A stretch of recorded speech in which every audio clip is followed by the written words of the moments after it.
Matter exists in three states: solid, liquid, and gas. For example, ice exists in solid state, water exists in liquid state, water vapor exists in gaseous state or gas state.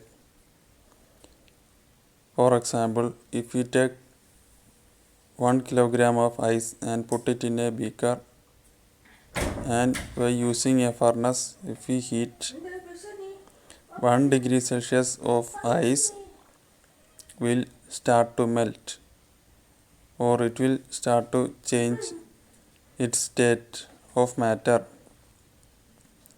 When heating or when heat energy is applied, two types of heat is created: latent heat and sensible heat.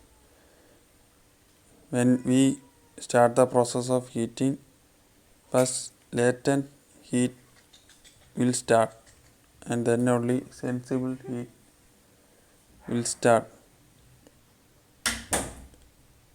When heat is given, the heat energy is used to transition change from ice to water. This is called latent heat of fusion.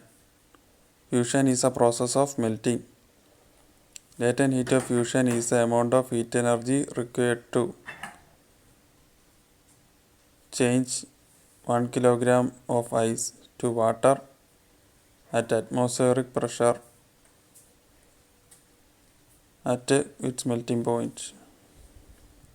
Sensible heat is the amount of heat energy required to rise the temperature of 1 kilogram of ice to 1 degree Celsius of water.